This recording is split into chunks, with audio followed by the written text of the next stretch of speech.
No problem. So welcome then to this breakout. Yes, let me just Are you going to say something? I'm going to say a few words also about you, but also about what we're going to be doing for the next 30 minutes. So first of all, a few words about you, John. This is Dr. John Allison. He is a mediator. You are a mediator. And he is a mediator and adjudicator in the UK, and he chairs the London Community Mediation Council, which represents community mediation services in the Greater London area. And he's also involved in a project to create national professional umbrella for community mediation in the UK altogether. We have about 30 minutes for his presentation today, which will include about community mediation within the UK, as well as educational projects that have popped up there that might be of interest to us. And basically, if you need translation, just as you had in the last time, you go to the chat and to the to make sure that you get it. Please save your questions toward the end. As I said, we only have 30 minutes, so about 22, we're already going to start to open up to questions, and I'll try to look at them and pass them forward to John. And thank you very much, John. It's all yours. Okay, thank you, Joni. So welcome to this breakout session, where I'm going to talk about community mediation in the UK generally, and then I'm going to tell you something about the extension of that work into the education sector in the UK.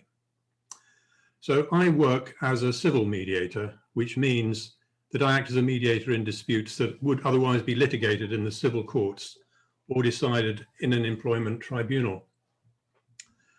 And I work as an adjudicator or sometimes as a party representative for contractual disputes in the construction sector. So I'm not a lawyer, and before specializing in mediation and adjudication of disputes, I was a consulting civil engineer. The majority of civil mediators in the UK are lawyers, but it's not an overwhelming majority. And there are many civil, commercial, and workplace mediators who come from different background professions. And there's an even greater variation in work and life backgrounds among community mediators in the UK, as I'm sure there is in Israel. But following my initial training, I became a volunteer community mediator, and I've been doing that continuously for about 13 years. And I now chair the London Community Mediation Council, which I've been doing for about 8 years. And my experience of working as a volunteer community mediator was instrumental in giving me the practical experience that enabled me to become a civil mediator. And the same applies to many of the civil, workplace and family mediators in the UK. Now, explaining this background, I think tells you why I think I'm able to tell you something about community mediation in the UK. And I'm delighted that Mosaic has invited me to participate and could contribute to this seminar today. So this slide that Joni's kindly put up tells you what I'm going to cover. I'd like to begin by describing how community mediation operates in the UK, or more specifically in England and Wales. We have to be a bit careful in the UK to be specific about the jurisdictions we're talking about. The Scots and the Irish like to speak up for themselves, but I'm familiar with the setup in England and Wales, and I can talk fairly confidently about that. It's necessary to understand how community mediation functions at a practical level, who the clients are, and how it's funded. Then, having set the scene, I'd like to explain what else is being achieved by community mediators beyond their traditional role of mediating neighbour disputes, issues around social behaviour, antisocial behaviour, and so on. And having done that, we'll be in a better position, I think, for me to explain some developments in the education sector that have arisen from a broadening of the range of work that is being undertaken by the community mediation sector in the UK. As I go through my talk, I'll be referring to various organisations and sources of information relevant to the topics that I'm showing here, and they won't be familiar to all of you, but I just wanted to let you know now that I'll be putting up a slide later on, just before the question session begins, that identifies the organisations that I'm going to mention and gives links to sources of useful information. So there's should be no need to worry about making notes or anything like that. So let me first mention the London Community Mediation Council, which is the organisation I currently represent as chair. I need to point out that unlike the situation in Israel, there is no national professional umbrella for community mediation in the UK. In other words, we don't have the equivalent of Mosaic, which I believe is your umbrella group. It's gishorim, actually. I beg your pardon? It's actually gishorim. Gishorim, that's the name okay. of the program, yeah. We don't have the equivalent of that in the UK. The London Community Mediation Council is, though, a regional umbrella. Its members comprise the 8 key community mediation service providers in the Greater London conurbation. Collectively, they deploy about 260 mediators in 24 of the 36 regional London boroughs. Now, London has a population of about 11 million people and an average population density of 5,700 per square kilometre. The 8 UK cities that are next down the list from London in terms of population size have a combined population of around 11 million. And in other words, their aggregate population is about the same as London's. So this explains why the Greater London conurbation has a strong concentration of community mediation service providers, large population and a high density population, high population density. But although there's no national umbrella, professional umbrella for community mediation, there is an initiative in progress to create one. And I'm going to refer to some issues that have cropped up in the course of this talk, because I think they're highly relevant to the whole business of community mediation. This involves a debate about what such an umbrella should seek to represent. First, one has to define what community mediation is and what its boundaries are in the professional sense. And this is something that I'll come back to later. So turning now to service providers, these are the organizations that provide community mediation services. There are currently about 35 community mediation service providers in England and Wales. Community mediation gained a popularity in the UK during the 1980s and the 1990s, a time when there happened to be some civil unrest in a number of cities, including London, Liverpool, and 1 or 2 others. And local authorities, particularly in urban areas, were prepared to provide significant funding for community mediation service startups in that period. But since then, with successive cycles of economic prosperity and decline, several community mediation service providers have disappeared due to local authority cutbacks. Community mediation expenditure on that is quite easy to turn off the tap because it's not so easy to see a demonstrable economic return on investment from it. So there's a kind of a ratchet effect associated with ups and downs of economics. And the numbers are probably somewhat just over half what they were back in the 1980s and 1990s of service providers. There's now some stability, but financial sustainability for community mediation service providers remains difficult and largely depends on the attitudes of the local authorities in the areas they serve. The great majority of service providers for community mediation are registered not-for-profit organizations, typically charities, and the community mediators they deploy are generally, although not exclusively, unpaid volunteers. And because the overwhelming majority of these service providers are registered charities, it's quite easy to examine their accounts and look at their annual reports and find out how they're doing. And this indicates that there are around 900 volunteer community mediators deployed across the UK, and that the service providers are based, not surprisingly, around the major cities and towns where the population density is greatest. So moving on to the mediators, community mediators, they typically in the UK, as I suspect in many other countries, work in pairs. In other words, the process generally involves co-mediation. And there is normally a designated lead mediator who is relatively experienced out of the two. And this enables co-mediators who are trained mediators in the sense that they have a certificate to say they're a mediator, but have little or no on-the-job experience, are able to participate and get practical on-the-job training quickly and efficiently by belonging to a community mediation service provider and working initially as a co-mediator. So now in the UK, there is a very significant proportion of trained mediators, including lawyers and non-lawyers, who seek to make a career in civil and commercial mediation, but who can't get work due to a lack of practical experience. There's a strong training provision over here, more or less a training industry really, but not enough paid mediation work for those who've been qualified through successful training to get work straight away. And consequently, many people who've completed a course of accredited mediator training seek to volunteer with a local community mediation service provider in order to gain practical mediation experience. And as a result of this, community mediation service providers are becoming very selective in taking on new volunteers. People who hope to volunteer need to be prepared to make a reasonably long-term commitment and be able to be flexible about their availability to do mediation work outside daytime working hours, possibly at weekends too, etc.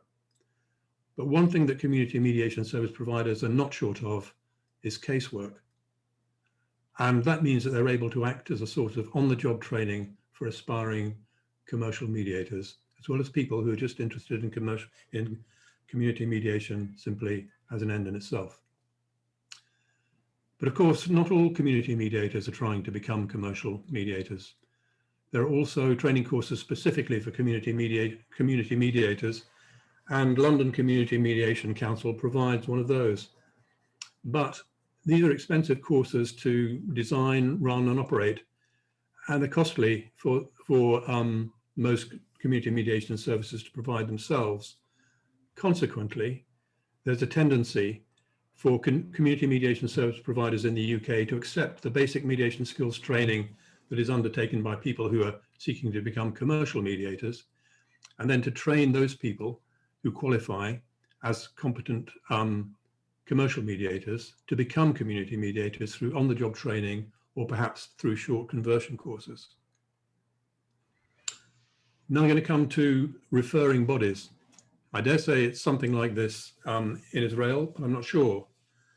A large proportion of referrals for community mediation in the UK come from local government agencies such as housing departments, where social rented housing is provided.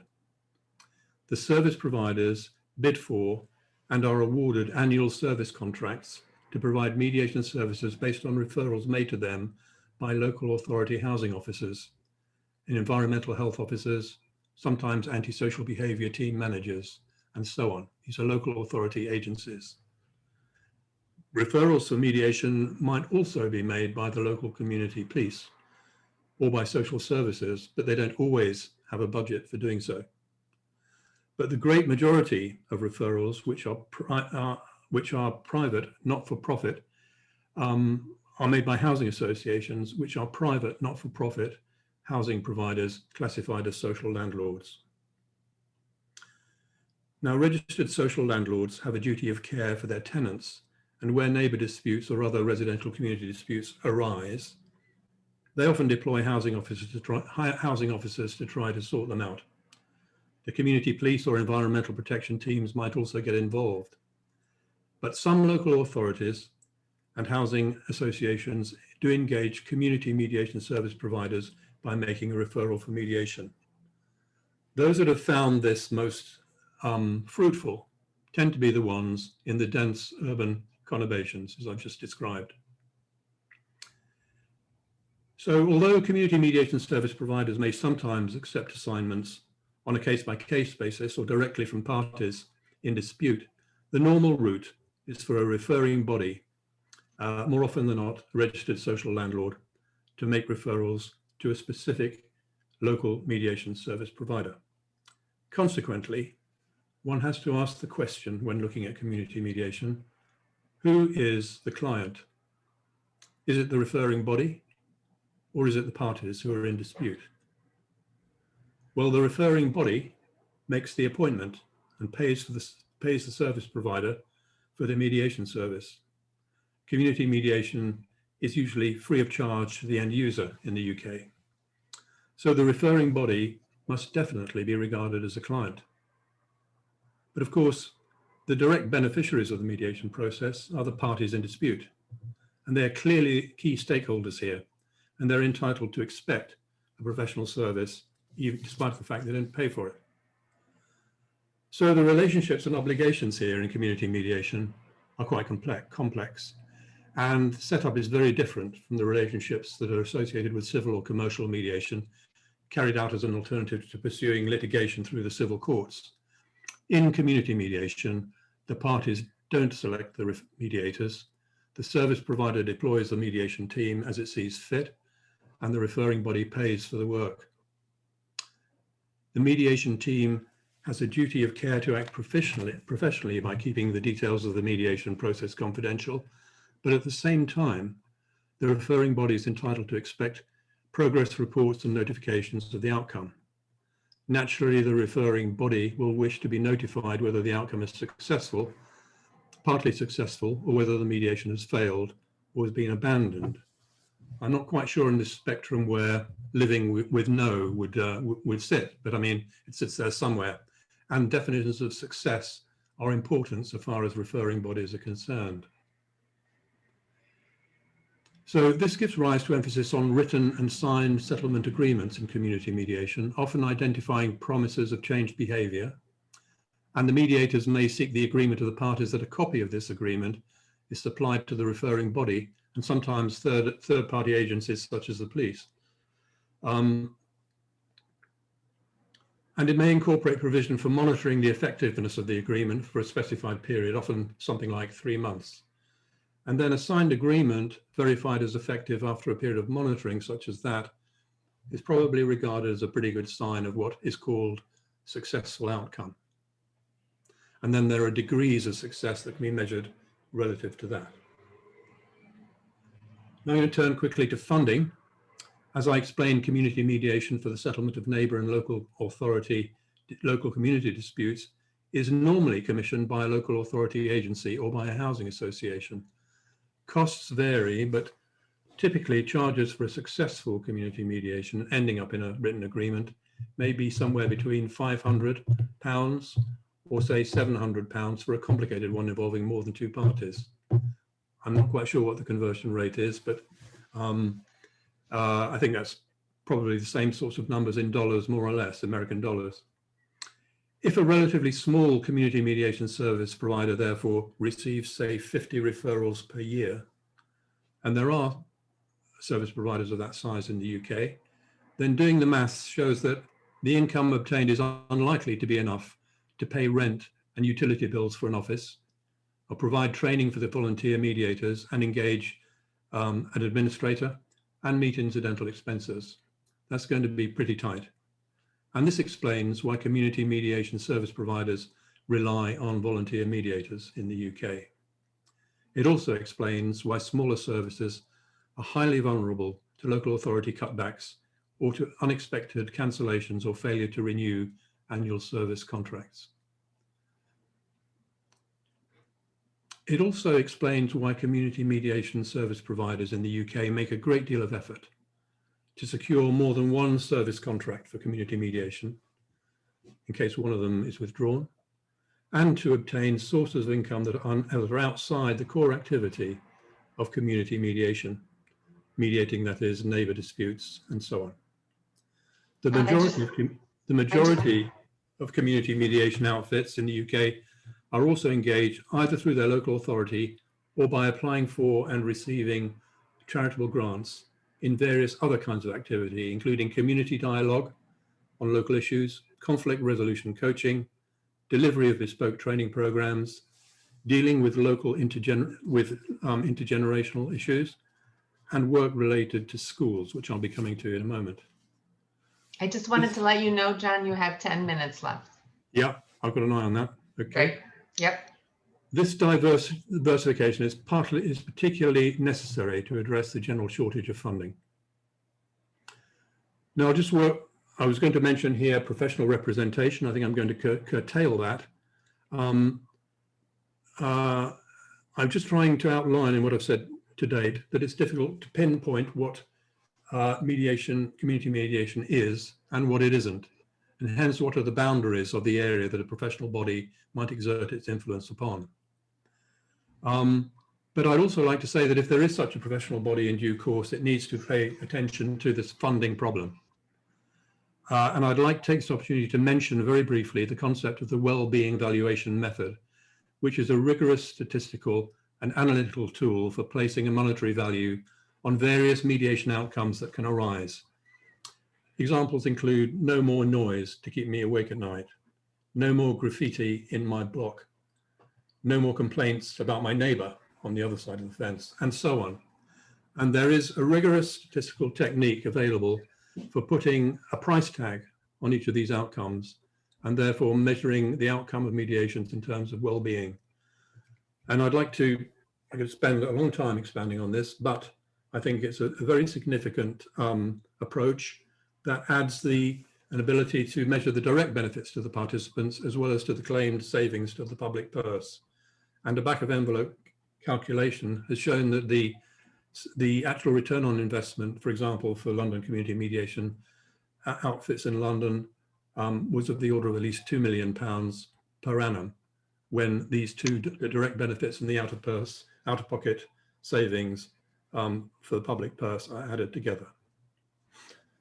So now I'm going to come to the target theme of education, and I hope you don't object too much to the discursive route I've taken, but this is an international seminar, and I wanted to explain how the UK mediation scene has arisen and how its influence on the education sector has come about.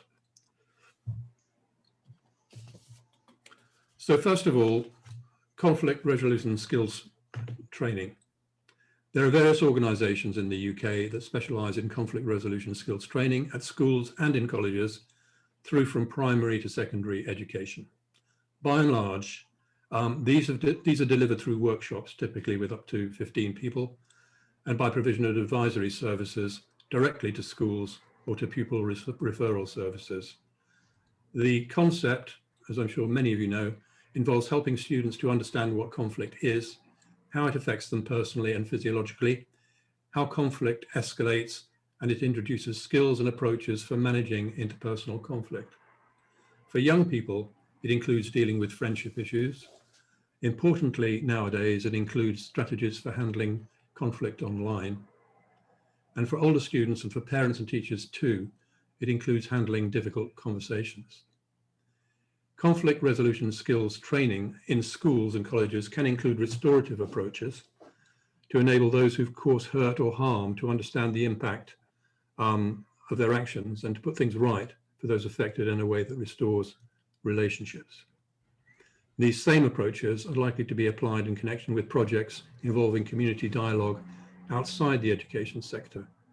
This is the arena where the facilitative approach adopted by community mediators for resolution of neighbour disputes is likely to give way to the transformative approach that we've just been hearing about earlier, that emphasises recognition and empowerment, explicitly recognising the power imbalances that often underlie some aspects of human conflict. Now I'd like to turn to peer mediation in schools and colleges. There are about 30 organisations in the UK that advise on and implement peer mediation schemes in schools and colleges, of which about half of these organisations are also community mediation service providers.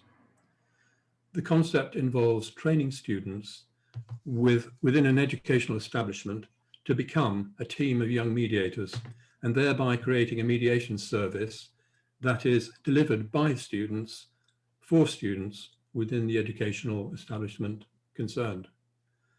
The mediation training and the administrative support is provided by these specialist organisations that I'm referring to through a working partnership with the school. I've got particular knowledge of the system that is established with the help of Southwark Mediation Centre, now part of Calm Mediation, and both members of London Community Mediation Council. They set up a peer mediation system in Bacon's College, which is in Rotherhithe in Southwark, one of London's boroughs. Students is typical of many, and the school has gone on to win prizes for its mediation scheme.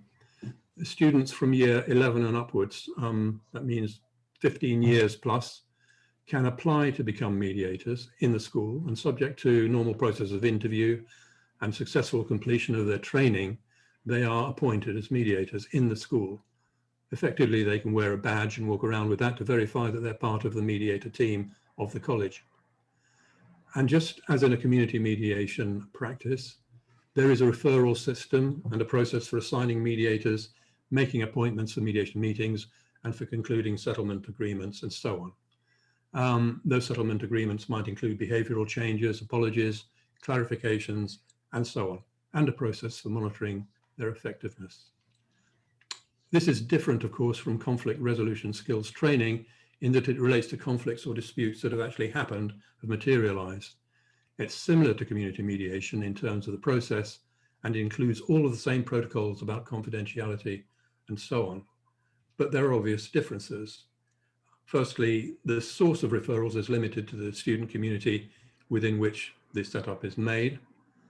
The mediators are themselves part of that community and are likely to be acquainted to some extent with the disputants both before and after the mediation has taken place. The content of the dispute is more likely than not to focus on relationships and issues at school. Clear enough, but different from the range of conflicts that can occur in the wider world outside the educational establishment. And it's also different in that the mediators are young people and are in the same setting as the disputants. Indeed, this is a fundamental part of the concept of peer mediation. They're similar to the disputants themselves in terms of their age and their attitudes and the setting that they live and work in. But the important point about such schemes is they really do work. Bacon's College, for example, has claimed that peer mediation scheme that is introduced there has brought great improvements in relationships within the school and has contributed significantly to improvements in the educational performance of the school itself. The young mediators themselves also benefit from significant enhancement of their own sense of well-being and confidence because of the contribution that they're making. Being a college mediator is regarded as a badge of honor. And if you like, it also enhances the young person's CV. In fact, I'm aware that a number of young mediators from Bacon College who've gone on to university or to employment have actually subsequently joined their local community mediation scheme as an adult mediator. John, do you have, can you speak about the special educational needs? Because I'm going to do that. Okay, we have a couple minutes and I want to leave room for people to be able to ask questions. Right, briefly on special educational needs, abbreviated to SEND, which stands for Special Educational Needs and Disability Mediation. Local authority departments in the UK have an obligation to provide support where needed for young people who have special educational needs or disabilities. This support is designed to enable a child with SEND issues to assess the natural curriculum at school or college in a situation where they would otherwise be unable to do so. The whole issue is wrapped up in some quite complicated law, and local authorities have special needs education officers who specialize in administering the SEND provision. The kind of special support provided to such children may include additional classes in the, for example, later in the evenings, especially in special groups, allocation of a teaching assistant to accompany the child in question, or transfer to a special school. The requirements are assessed by the local authority's education department and set out in an educational health and care plan for the child, which identifies what the school has got to put in place for that child, the outcomes expected, the time frame for implementing it, and the timing of reviews. But as the document is legally binding, the local authority must fund any help that's then identified in it. And I think you can see that all of that is ripe for plenty of conflicts and disputes arising from claims about inadequate provision or failures to deliver the provisions that are contained in the Education, Health and Care Plan. Such claims and appeals are sent to a tribunal set up by the Department of Education, and anyone now who wants to make an appeal has to first attend a mediation meeting that will explain what a mediation process would look like.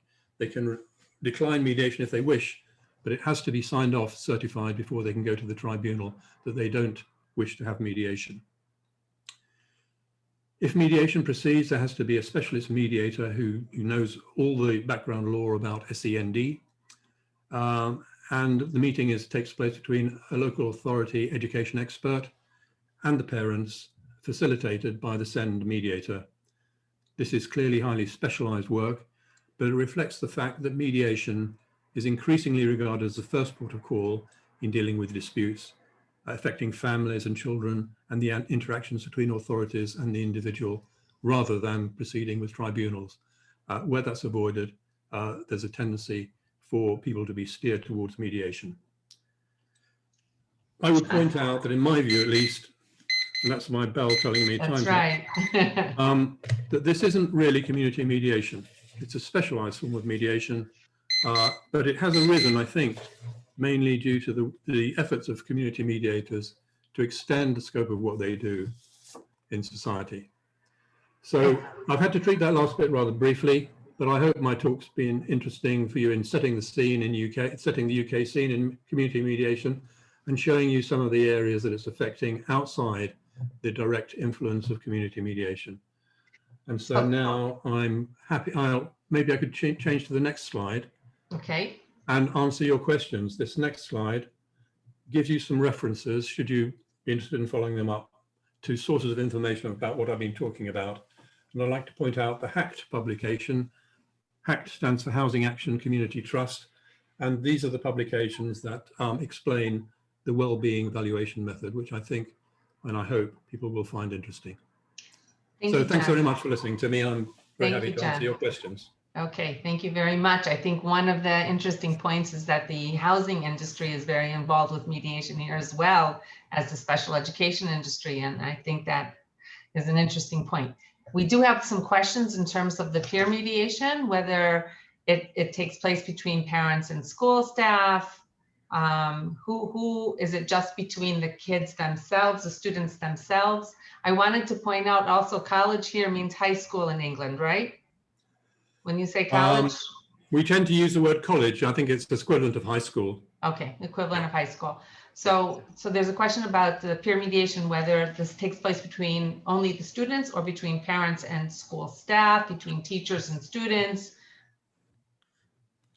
Well, this is up to the school, really. It's worked out by the school in conjunction with their consultant, if you like. The consultant being the outfit that's going to set the scheme up for them and do the training. So it's whatever the school wants. But I don't want to say, I don't want to claim more knowledge than I have, but I think at Bacon's College, it certainly can include parents. But I think one of the parties for sure has to be a student. So it's not mediation between, say, teachers and parents. It's that's mediated by students. It's mediation between perhaps a parent and a student. Maybe it's a parent of a different child and a student, or maybe it's between a teacher and a student. And that can happen in some colleges, and I believe it does happen at, for example, at Bacon's College. So that would require some of the parents and staff to also be trained in mediation. No, I'm saying where one of the parties to the mediation. Who mediates a mediation? Might be a teacher, for example, and the other party might be a child. Right. The mediator is a student. Is a student. And that can happen. Very interesting. I don't see, oops, I'm sorry. I don't see more questions here. Does anybody else have a question? You can also say it out loud. The issue of community mediation and where it's going in England, including the educational directions and the housing directions, are interesting components for us. It's very different here. So that was one of the things that John and Michal and I spoke about. But if you have other questions or anything else, comments that you would like to make, I think, may I say, the work in the education sector isn't a big part or one of the largest offshoots of community mediation, but it is a significant one, particularly peer mediation in colleges. It's had a very positive outcome. In fact, mediators from Bacon's College and from other colleges are on a sort of circuit of going to mediation training conferences and so on, and speaking about what happens in their colleges. And it really is quite inspiring to listen to some of them, especially because they're so young. But then I think you need to step back and realize that they're mediating among the young as well. And I'm not entirely sure if that means they immediately can be inserted into the adult community and be expected to deal with everything they find there at such a young age. But it certainly has a big impact on them as people, the fact that they're trained as and practiced as mediators in their college. John, thank you very much. I think the question of well-being, the question of funding, the question of what is community mediation, and the different programs that have developed in England as a result of expanding the reach within the community all offers us some additional food for thought in terms of what could apply here. How much time do we have, Joni, now? 5 minutes or something? Yeah, 5 minutes. Well, in that case, can I take the opportunity to explain something that may be of interest to people listening about how to value community mediation? So, I have one more question. I'm not sure you have the answer to this, yep. But there's a specific question in terms of digital conflicts, online conflicts. You had mentioned something before in terms of dealing with social media, I think, if I remember correctly. In any event, there's a question, how do you refer to digital conflicts in social media? Are there programs? Well, I think it becomes part, I think I mentioned it in the context of conflict resolution skills training in schools. Right. It's certainly in the headlines here in the UK right now that there's too much kind of, shall we say, unfortunate effects of social media going on among school children. And so that has to be a big feature nowadays of conflict resolution skills training, I think, for people in schools. There's a move toward banning mobile phones in schools, in some schools now in the UK, because of some of the problems that have arisen. Do you know anything about the particular programs, the skills they offer for those types of programs? No, I don't. I wish I did. I'm not an expert in this. I suppose the best. One of our experts is asking the question. Well, one of the best. I think one of the best protections is for kids not to use social media when they're in school, and that's what the conclusion is moving towards in the UK, it seems, at the moment. Thank you. So you have about 2-3 minutes to add something that you wanted to add.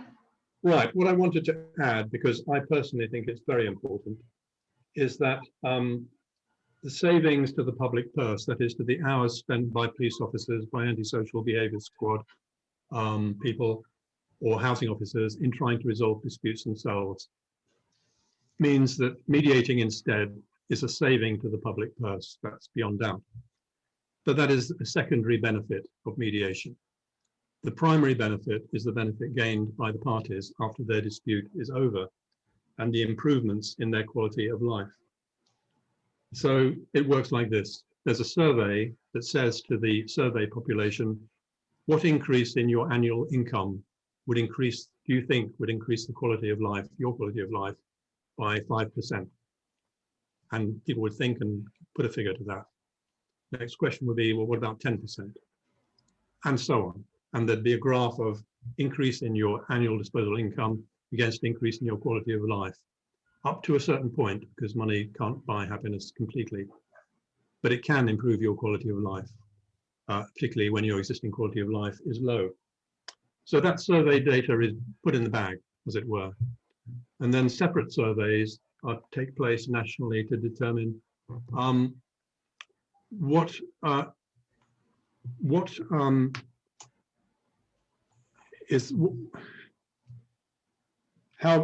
does being kept awake at night by noise from your neighbor affect your quality of life? And depending on your circumstances, for example, if you're on night shift and you've got to get up and you can't get to work because you've been kept awake all night, that might affect the quality of your life significantly. And you'd say it would improve the quality of my life by 50% if that noise didn't happen. And there might be different values you'd place against different outcomes. And now you have a means of linking money, which is from the first survey, to the amelioration in quality of your life from various outcomes in the second. And as a result of that, a group of economists and statisticians have put together a price tag list against various social outcomes to create the well-being valuation method. It's acknowledged by the British Treasury Department as being a rigorous analytical method. And so I think it needs to gain traction, and the direct benefit to the participants in a community mediation dispute in terms of improvement to their quality of life needs to be accounted for in monetary terms, so that it's added to the savings to the public purse, and the true return on social investment is realized for community mediation. And the results, when you do that, are really very startling. And they're outlined in this publication, as I've shown on this slide. Thank you, John. Thank you so much. It was very interesting, and a lot of important topics arose. So really appreciate your input. In 2 minutes, everyone is directed back into the general room for the last segment. A very interesting talk with Michael Tzur, Michael in English. So thanks again, John, and everyone's welcome to rejoin the main group. Thank you.